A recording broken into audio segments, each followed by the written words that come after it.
Hello everyone, and welcome to another episode of Paranormal News. My name is Nigel, and I will be your AI narrator. Today's article comes from abc.net.au.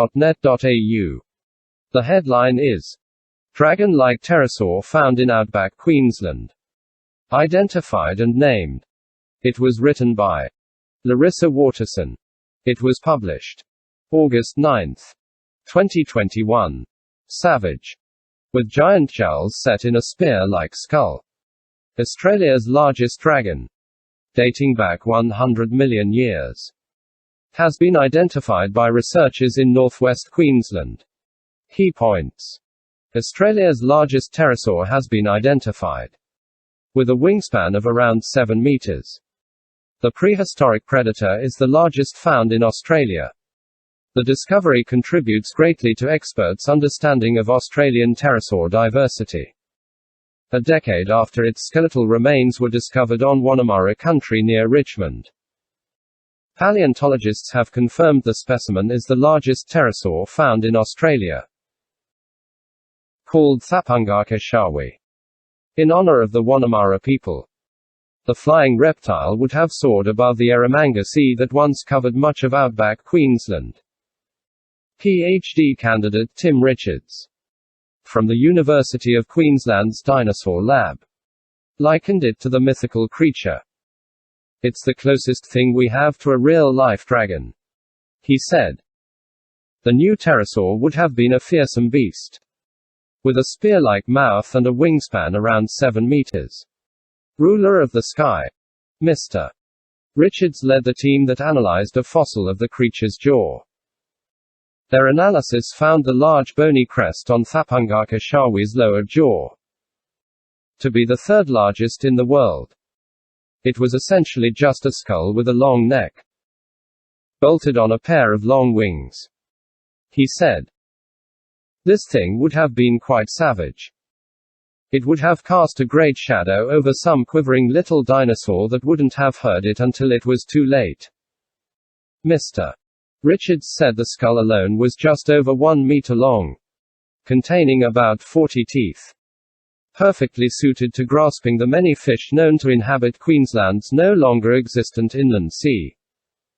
Pterosaur remains have been discovered around the world, specifically in South America, Asia and Africa. However, Mr. Richards said Australia was home to some of the largest specimens. We compared it to everything we have so far and pterosaurs from around the world, he said. What we're finding is that the Australian ones were quite big compared to the rest of the world. They certainly held their own in terms of size. Significant find. The fossil belonged to a group of pterosaurs known as Anhangarians, which inhabited every continent during the latter part of the age of dinosaurs, being perfectly adapted to powered flight. Pterosaurs had thin-walled and relatively hollow bones, meaning remains are rare and often poorly preserved by world standards. The Australian pterosaur record is poor, but the discovery of Thapungaka contributes greatly to our understanding of Australian pterosaur diversity, Mr. Richards said. It is only the third species of Anhangara pterosaur known from Australia, with all 3 species hailing from western Queensland. The fossil was found in a quarry northwest of Richmond in June 2011 by local fossicker Len Shaw, who had been searching in the area for decades. The name of the new species incorporates words from the now extinct language of the Wonnamurra nation.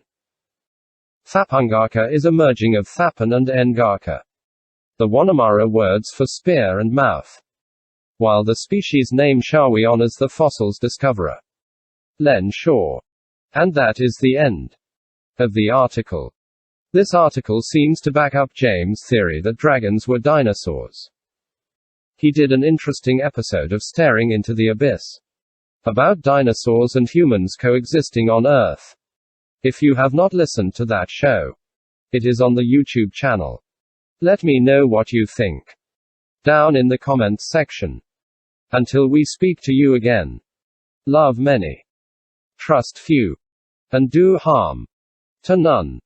God loves you, and so do we.